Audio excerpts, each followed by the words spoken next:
সকলকে আমার তরফ থেকে নববর্ষের অনেক শুভেচ্ছা ও অভিনন্দন জানিয়ে আজকে আরেকটা নতুন ব্লগ আমি শুরু করে দিলাম। আজকে হচ্ছে 16ই এপ্রিল, অর্থাৎ পয়লা বৈশাখের পরের দিন। একদম সকালবেলা রীতিমতো ঘুম থেকে উঠে আমার যেটা ফার্স্ট কাজ থাকে সেটা হচ্ছে জামা কাপড়গুলো কেচে মেলে দেওয়া। তো ঠিক আমার বাড়ির পেছনেই যেখানে জায়গা রয়েছে আমার নির্দিষ্ট স্থানে আমি জামা কাপড়গুলো কেচে সুন্দর করে মেলে দিয়েছি। আর এই যে আকাশটা দেখাচ্ছি, আকাশটা কিন্তু বেশ মেঘমেঘ করছে।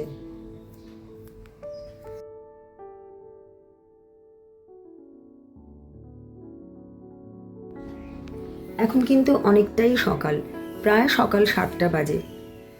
ছেলে 6:30টার সময় স্কুলের উদ্দেশ্যে রওনা দিয়ে দিয়েছে। হাজব্যান্ড এখনও ঘুমোচ্ছে, একটু পরে উঠবে এবং তৈরি হয়ে অফিসের জন্য বেরিয়ে পড়বে। তার আগে সকালের কাজটা যতটা পারি আমি নিজের মতন করে একটু রেডি রাখার চেষ্টা করি। সকাল সকাল ওঠার অভ্যেস আমার বহুদিনের। যখন আমি পড়াশুনো করতাম তখন আমি ভোরবেলাতেই উঠে পড়তাম, রাত জেগে পড়া আমার দ্বারা কোনো দিনই হয়নি। তো এই তো, একদিকে ভাত বসে গেছে, একদিকে চাও হয়ে গিয়েছে, ডিম সেদ্ধ হয়ে গেছে। এরপর দেখুন কীরকম অন্ধকার হঠাৎ করে নেমে এসে তুমুল বৃষ্টি শুরু হয়ে গিয়েছিল। কার কার বাড়ির ওখানে বৃষ্টি হয়েছে আমাকে কমেন্টস করে জানাবেন। কিন্তু এখন অনেকটাই বেলা, বৃষ্টিও থেমে গিয়েছে। এই যে আমি ডিলশার্ট থেকে অর্ডার করেছি ব্ল্যাক রেজিন্স আর কুইকারের ওটস, আর এটা হচ্ছে আমার যোগা ড্রেস। তো এটা পরে ব্যায়াম ট্যায়াম সেরে স্নান সেরে আজকে যেহেতু বৃহস্পতিবার, সেহেতু বৃহস্পতিবারের আমি পুজোটা সুন্দরভাবে করি কীভাবে সেটাই আপনাদের সাথে শেয়ার করে নিচ্ছি। আমার মতন কম বেশি সবাই হয়তো একই রকম কাজ করে থাকেন গৃহিণীরা, এবং হয়তো অনেকে আমার থেকে অনেক পটুভাবে কাজ করে থাকেন। তবুও যেহেতু আমার ডেলি লাইফস্টাইল ব্লগ, তো আমি মোটামুটি যা যা করে থাকি সারাদিন, তো সেটাই আপনাদের সাথে শেয়ার করার চেষ্টা করি। আজকে আমার ভিডিওর মূল উদ্দেশ্য হলো বৃহস্পতিবারের পুজোটা। তো এই যে তামার একটি পাত্রে আমি প্রথমে হনুমানজিকে, তারপর শিব বাবাকে প্রত্যেককে এক এক করে ভালো করে গঙ্গা জল দিয়ে স্নান করিয়ে শুকনো কাপড় দিয়ে মুছে তারপর এক এক করে সকলকে নির্দিষ্ট স্থানে বসাই। ওই যে হনুমানজির মূর্তিটা দেখলেন, ওটা পিতলের মূর্তি এবং ওটা আমার মায়ের মূর্তি। মানে আমার মা যখন জীবিত ছিলেন এবং আমরা তখন খুব ছোট, সম্ভবত আমার জন্মও হয়নি, তার আগেকার মূর্তি। তো সেটা আমার কাছেই রয়ে গিয়েছে, আমি নিয়ে এসেছিলাম মা মারা যাওয়ার পর। এবং আমার মা মারা যাওয়ার সময় বলে দিয়ে গিয়েছিলেন যে জীবনে কোনোদিনও একা ভাববি না নিজেকে, সবসময় ভাববি হনুমানজি রয়েছে তোর দাদা। আর ছোটোর থেকেই আমি হনুমানজিকে ভাইফোঁটা, রাখি পরানো এগুলো করে এসেছি। মানে আমার দাদাকে আমি পরে রাখি পরাতাম বা ফোঁটা দিতাম, সবার আগে হনুমানজিকে দিতাম। তো এই তো প্রত্যেক দিন হনুমানজিকে সুন্দর করে স্নান করিয়ে শুকনো কাপড়ে মুছিয়ে তারপর প্রত্যেক দিনকারই ওনার আসন এবং জামা আমি পরিবর্তন করি, এবং পুজো পাশা সব কিছুতে আগে ওর জামা কাপড় কেনা হয়। এবং হনুমান চালিসা আমি প্রতিদিন পাঠ করি।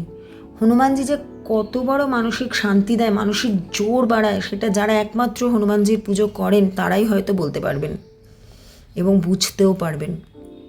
আমি নিজে ভুক্তভোগী, যে কোনো পরিস্থিতিতে মানসিক জোর হনুমানজির মতন ভীষণ ভীষণ আমি আপ্লুত বলতে গিয়ে, হনুমানজির মতন জোর আমি অন্য কোনোখানে পাইনি।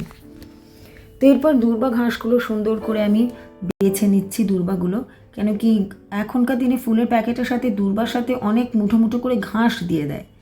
আমাকে ছোটোবেলায় একজন বলেছিলেন যে দূর্বা আর ঘাসের মধ্যে চেনার লক্ষণ হচ্ছে দূর্বার পাতাগুলো একটু বড় হয় আর মুখের কাছে 3টে করে থাকে। তো সেইভাবেই আমি আজও সেই নিয়মটাই মাথায় রেখে বেঁচে থাকি। আর আমি কখনো 5টা কখনো বা 7টা পাতা দিয়ে বৃহস্পতিবারের ঘরটা সাজাই। তো এই যে মাকেও তেল সিঁদুর লাগিয়ে দিলাম, আসন ভালো করে সুন্দর করে সাজানো হয়ে গিয়েছে, গুরুদেব রয়েছেন, ঠাকুরমা স্বামীজি রয়েছেন। এরপর ঘরটা এঁকে নিচ্ছি। ঘরটা এঁকে তার মধ্যে জল পূর্ণ করে আমি সুন্দর করে এটা একটা বাটা সাজিয়েছি। বাটার মধ্যে থাকে একটা পান, কলা, 1 টাকার কয়েন, তেল, সিঁদুর, সুপারি, এই দিয়ে মাকে আরাধনা করে থাকি। আর আজকে প্রসাদে দিয়েছিলাম একটা গোটা পেঁপে, কলা আর সন্দেশ। এরপর আমি আমার গুরুদেবের জপ করি। তারপর এই যে কাউন্টার মেশিনটা কিনেছি, এটাতে ঠাকুরের জপ করি, নাম কীর্তন করি। এইভাবেই নিজেকে এবং নিজের মনটাকে ভালো রাখার চেষ্টা করি, যাতে করে আমি আমার পারিপার্শ্বিক মানুষজনকে ভালো রাখতে পারি। তো আজকের মতন ভিডিওটা আমি এখানেই শেষ করলাম, ছোট্ট করে একটা ব্লগ শেয়ার করলাম। আপনাদের কেমন লাগলো জানাতে ভুলবেন না একদম। আর যদি এই ভিডিওটা আমার ভালো লেগে থাকে তো সাবস্ক্রাইব করে নেবেন, লাইক শেয়ার কমেন্টস করবেন। সকলে খুব ভালো থাকবেন। আমাদের বাংলা নববর্ষ প্রত্যেকের জীবনে ভালো কাটুক, সুখ সমৃদ্ধি বয়ে আনুক, সকলে কর্মঠ হোক, সকলে খেয়ে পড়ে যেন বেঁচে থাকতে পারে, সর্বোপরি যেন সকলে কাজ করে বেঁচে থাকতে পারে, কারো দয়ায় যেন বাঁচতে না হয় কাউকে। খুব ভালো থাকবেন। দেখা হচ্ছে খুব তাড়াতাড়ি আর একটা নতুন ব্লগে।